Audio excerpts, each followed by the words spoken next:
Bonjour et bienvenue sur le stand de l'URPS Médecins Libéraux de France, où on a choisi de vous présenter le déploiement accéléré d'outils de télémédecine pendant la crise sanitaire au début du confinement en milieu libéral. Alors très rapidement, l'URPS Médecins Libéraux de France a plusieurs missions et contribue notamment à l'organisation et à l'évolution de l'offre de santé au niveau régional, mais participe également au déploiement des systèmes de communication et d'information partagés. Pendant la crise sanitaire, on a dû se réorganiser. Et forcément, toutes les activités ont été orientées dans le soutien à la gestion de la lutte contre la Covid.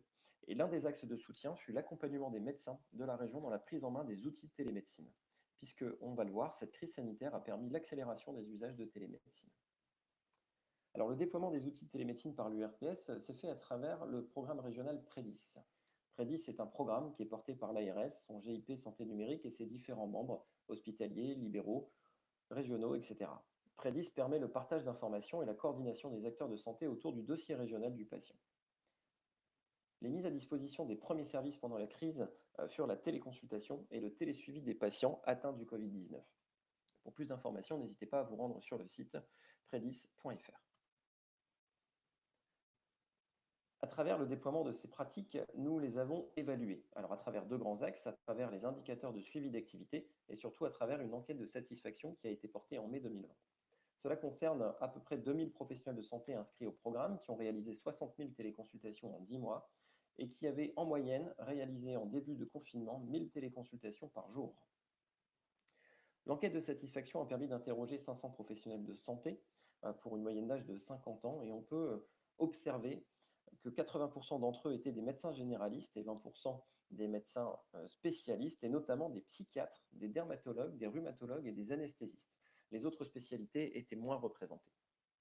80% ont été satisfaits des outils mis à disposition pendant la crise et 60% d'entre eux recommanderaient ces outils à leurs confrères.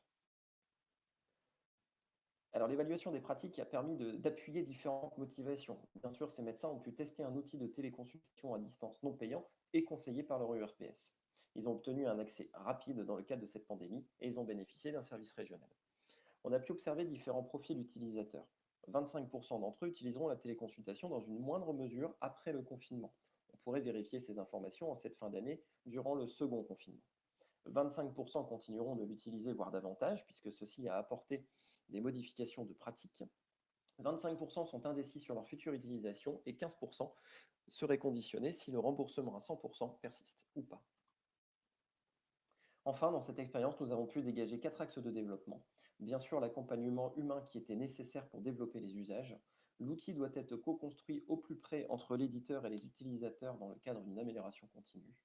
L'assouplissement des règles de prise en charge et des remboursements des actes de téléconsultation ont bien sûr permis tous ces usages. Et enfin, nous avons pu identifier des nouveaux besoins d'outils collaboratifs des utilisateurs au-delà de la téléconsultation.